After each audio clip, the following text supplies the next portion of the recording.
Assalamualaikum warahmatullahi wabarakatuh. Selamat siang masyarakat Pasaman Barat yang berada di Pasaman Barat maupun yang berada di perantauan. Hari ini mengundang Bapak Bupati untuk bisa berpodcast, berbagi dengan kita semua tentang beliau, tentang tugas-tugas beliau. Informasinya beliau adalah putra Pasaman Barat asli, berikut dengan keluarganya juga. Pak Bupati, mohon izin Pak. Dalam rapat sebelumnya kita temu ramah dengan wartawan, Bapak menyatakan Bapak adalah putra daerah Pasaman Barat. Tentu kami ingin tahu sejarahnya Pak. Karena masyarakat Pasaman Barat setelah disampaikan oleh kawan-kawan wartawan, banyak yang menanyakan ke kami, apa benar itu Pak. Di mananya, kemudian sejarah kecilnya itu Pak. Silakan Pak. Izin saya buka masker ya. Assalamualaikum warahmatullahi wabarakatuh. Masyarakat Pasaman Barat yang saya cintai, sejak 1 Oktober 2020 saya hadir di Pasaman Barat untuk melaksanakan tugas sebagai PJS Bupati Pasaman Barat selama 71 hari. Sebagaimana ditanyakan Pak Edi tadi, saya memang putra asli Pasaman Barat. Lahir di Air Balam. Kemudian sekolah SD di Air Balam. Kemudian melanjutkan ke Muallimin Muhammadiyah di kampung orang tua laki-laki saya di Muara Mais, Ranah Batahan. Ya. Kemudian tinggal di Air Bangis. Kebetulan orang tua perempuan saya, ibu, mengajar di Air Bangis. Tepatnya Air Bangis yang mana itu Pak? Air Bangis itu letaknya Pasar 4 di samping SMA Negeri Air Bangis. Kemudian mendapat jodoh di Ujung Gading. Nah, jadi saya memang berputar-putar di Pasaman Barat saja. Nah, kemudian perjalanan hidup, sekolah, kuliah di Universitas Andalas, Fakultas Ekonomi, jurusan akuntansi. Sewaktu kuliah saya sempat bekerja di BRI. Kemudian tamat kuliah saya menjadi pegawai BPKP, Badan Pengawasan Keuangan dan Pembangunan di Jalan Pramuka, Jakarta. Karena bekerja di BPKP tentu berpindah-pindah. Ya. Karena sentral Pak ya. Ya, berpindah-pindah di daerah-daerah Indonesia. Terakhir saya kembali lagi ke kantor pusat. Kemudian tahun 2013 saya diperbantukan di pemerintah provinsi Sumatera Barat. Berarti status kepegawaian masih BPK atau Pak? Status kepegawaian sampai saat ini masih BPKP. BPKP. Ya, gaji masih di BPKP. Iya. Nah, kemudian saya ditugaskan menjadi Kepala Bapeda Provinsi Sumatera Barat yang kantornya itu di seberang Masjid Raya, Jalan Khatib Sulaiman nomor 1. Tahun keberapa sekarang Pak? Ini yang di Bapeda itu sudah 3 tahun. Kalau bisa kita kenang ke belakang Pak. Ya. Teman-teman akrab Bapak siapa yang sekarang masih hidup dan masih di sini kira-kira itu Pak? Atau yang paling dekat dengan Bapak? Di waktu SD, Muallimin, Mudah-mudahan kan mereka mendengar ini nanti Pak. Ya. Di SD saya sempat berteman itu dari kelas 1 ada namanya Puniati, Perempuan. suku Jawa, Wagito, suku Jawa juga. Tapi saya udah lama sekali nggak ketemu. Di mana mereka sekarang tuh saya pingin suatu saat bisa ketemu dengan teman-teman waktu kecil. Yang sekarang sudah menjadi tokoh Pasaman Barat yang sama sekolah sama Bapak. Gitu ya. Kemudian gini, teman-teman sekelas itu ada dua kelas, karena setelah kelas 3 saya tidak naik kelas 4 tapi naik kelas 5.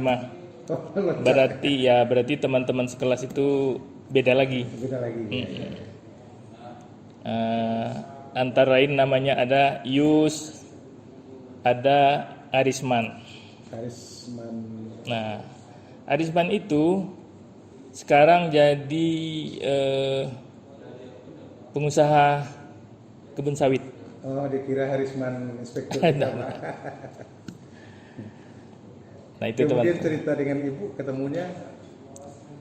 Ketemu ibu ini saya sudah bekerja di BPKP. Ibu masih kuliah di YIN. Nah, ibu ini walaupun di Ujung Gading berasal juga dari Air Balam. Oh, sama tuh Pak. Nah, di tempat tinggalnya di rumah yang sama dengan yang saya tempati sesudah itu. Jadi kami sebenarnya pernah tinggal di satu rumah yang sama di kurun waktu yang berbeda. Sekarang rumahnya masih ada. Nah, itu ciri-ciri rumahnya, satu-satunya rumah di situ yang kacanya berwarna-warni. Air Balamnya arah ke Selaping sekarang atau arah ke Air Bangis di depan masjid. Depan masjid. Ya, seberang masjid. Pemadam kita. Ya. Kemudian diperkenalkan atau kenal sendiri Pak? Itu karena masih satu kampung ya. Ada juga waktu-waktu ketemu karena masih saudara-saudara ini masih kenal. Ya kenal seperti itu. Sebaya di bawah Pak. Sebaya beda 7 tahun. Satu generasi itu Pak. Satu kelas 1 SD dan satu lagi SMP kelas 1. Anak berapa orang? Anak 3, semua laki-laki. Yang pertama kuliah di jurusan komputer di IPB. Sudah selesai belum? Belum. Masih kuliah. Yang kedua di SMA Al-Jannah Jakarta kelas 2. Kemudian yang bungsu itu SD Al-Azhar kelas 4. Yang siapa? Yang mana? Yang ikut ke sini yang nomor 1, yang kuliah. Karena libur. Sekarang kuliah bisa jarak jauh, ya kuliah dari sini. Iya. Bapak mengatakan di waktu pengarahan kepada kawan-kawan wartawan ada tugas Bapak 3. Ya. Yaitu pemerintahan, kemudian COVID, kemudian pilkada. Tentang COVID, Perda baru sudah ada. Ya. Penerapannya bagaimana di Pasaman Barat?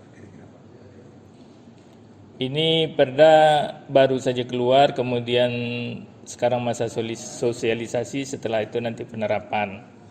Jadi penerapannya ini kita ingin di Sumatera Barat ini memang diterapkan secara sepenuhnya. Karena begini, sebelum ini kan awal-awal pandemi COVID ini kita meresponnya dengan PSBB. PSBB ini bagi masyarakat sangat membebani ekonominya. Begitu juga bagi pemerintah, baik pusat maupun daerah, itu sangat menguras anggaran. Nah, sehingga kita tidak mungkin terus-menerus melakukan PSBB. Jalannya adalah tetap membuka kegiatan masyarakat, dibolehkan berkegiatan tetapi dengan protokol kesehatan yang ketat, yang kita sebut dengan adaptasi kebiasaan baru. Nah, perda ini kita buat karena masyarakat itu masih belum disiplin sepenuhnya seperti sebagaimana mestinya. Antara lain juga karena tidak ada panduan, kemudian mungkin belum ada sanksi sehingga tidak ada rasa kuat untuk melaksanakan protokol itu, sehingga kita kita terbitkan perda. Perda ini diapresiasi oleh pemerintah pusat. Ini merupakan perda pertama di Indonesia tentang COVID-19 ini. Dan masih satu-satunya, mungkin nanti akan diikuti oleh pemda-pemda lain. Ya. Sumatera Pasaman Barat, di Sumatera Barat kan termasuk kuning sekarang, Pak. Ya. Apakah mungkin dia menuju ke hijau lagi, Pak? Sebetulnya mungkin saja. Mungkin saja kita kembali hijau kalau kita dengan ketat sungguh-sungguh menerapkan protokol kesehatan ini. Itu ditentukan oleh faktor kesadaran masyarakat kita sendiri, kemudian bimbingan dan pengawasan dari pemerintah daerah. Ya kan akhir-akhir ini cenderung menaik, Pak. Kalau klaster-klasternya sekarang kan bertambah. Mulai dari rumah sakit, klasternya sekarang udah masuk lagi rumah sakit Musina, Pak. Iya, Pak Edi. Langkah-langkah awal atau langkah-langkah cepatnya apa yang kita lakukan, Pak? Di samping sosialisasi yang harus kita gencarkan, kemudian juga tracking dan tracing ya. Nah, makanya ini di mana saja ada yang positif kita harus ditelusuri itu dengan siapa saja kontak, itu harus dilakukan tes swab. Alhamdulillah kita di Sumatera Barat kan sudah punya labor yang kapasitasnya cukup besar untuk menampung kebutuhan-kebutuhan kita untuk tes. Nah, di masyarakat ini tes ini masih banyak yang takut. Ragu-ragu, takut, mungkin sakit. Saya kalau rapid test itu sudah 10 kali barangkali. Yang swab sudah 5 kali. Itu tidak sakit, tapi geli-geli dikit.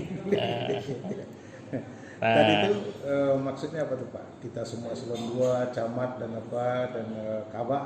Ya, makanya tadi kita semua kepala-kepala OPD dan sekda, bupati melakukan tes swab secara bersama-sama. Pertama itu untuk mengetahui dan memastikan bahwa kita negatif semua. Kalau ada yang positif, kita isolasi dulu. Ini karena kita selalu bersama-sama ini di dalam penyelenggaraan pemerintahan. Nah, yang kedua, untuk menginformasikan kepada masyarakat bahwa tes swab ini tidak apa-apa, tidak sakit. Tidak sakit. Tadi kan tidak ada yang menangis tuh. Tidak ada. Cuma geli-geli. Itu saja, Pak Edi. Kedepan ini kita harapkan tidak ada lagi yang ini. Amin. Udah Pasaman Barat yang negatif dan tidak ada yang takut swab. Kemudian Pak, sekarang kan Edi. sedang arenanya pilkada, Pak. Ya. Pilkada ini kan helatannya masyarakat. Ya. Satu sisi masyarakat ini terdiri dari kelompok-kelompok petani, kelompok pedagang, yang beratnya kan kita kelompok pegawai negeri ini, Pak. Satu sisi kita memilih kita akan diperbolehkan memilih sesuai undang-undang. Satu sisi lagi kita dinyatakan netral. Ini bagaimana konsepnya Bapak kita bisa netral di dalam pilkada ini, Pak? Ya. Kita ASN memang punya hak pilih, dan saya yakin kita masing-masing sudah punya pilihan sendiri. Tetapi karena kita memegang sebagian kekuasaan negara dan menguasai fasilitas negara, kita diharuskan mengambil sikap netral. Netral itu artinya tidak mendukung, tidak memihak ke salah satu paslon, dan tidak juga merugikan paslon lainnya. Nah, kita mengayomi semua, dan itu sudah ada regulasinya, apa-apa yang dilarang dilakukan oleh ASN dan apa-apa yang boleh dilakukan. Nah, untuk itu diperlukan sosialisasi dari Bawaslu maupun KPU, dan itu sudah kita lakukan ini kepada para UPD kita, dan para ASN tentunya ini harus kita masifkan terus netralitas ASN ini. ASN Ya. Pak, ya. Kita rasa 3 hal yang kita ingin tahu dari Bapak sudah cukup. Cuma kami minta penegasan nih Pak. Ya. Penegasan untuk kita ke masyarakat Pasaman Barat semua, yaitu penegasan tentang COVID dan penegasan tentang netralitas. Ya. Silakan Pak. Masyarakat Pasaman Barat yang saya cintai, orang kampung saya dapat tugas menjadi PJS Bupati Pasaman Barat untuk bersama-sama dengan masyarakat Pasaman Barat selama 71 hari. Ini memang waktu yang singkat, tetapi saya ingin waktu yang singkat itu kita manfaatkan sebaik mungkin untuk kebaikan dan kesejahteraan Pasaman Barat, terutama mensukseskan penyelenggaraan pilkada yang adil, jujur, aman dan lancar. Kemudian saya mengharapkan kerjasama, partisipasi semua unsur masyarakat agar pilkada ini berjalan dengan baik sebagaimana yang kita harapkan, dan juga mengharapkan netralitas dari ASN. Jadi ini tergantung kepada dua pihak.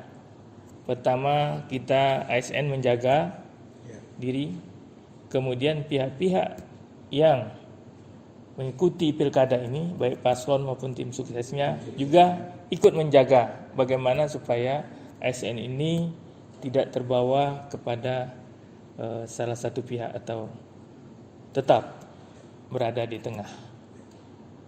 Tentang COVID Pak. Nah, tentang COVID ini memang sesuatu yang real yang kita hadapi. Jangan lagi ada yang menyebut COVID ini hoak atau apa segala macam. Itu sudah kita hadapi di seluruh dunia. Dan ini bukan kali pertama ada pandemi. Ini di dalam sejarah hidup manusia ini sudah berkali-kali dan menimbulkan korban jutaan. Nah, sekarang ini kita menghadapi yang COVID-19.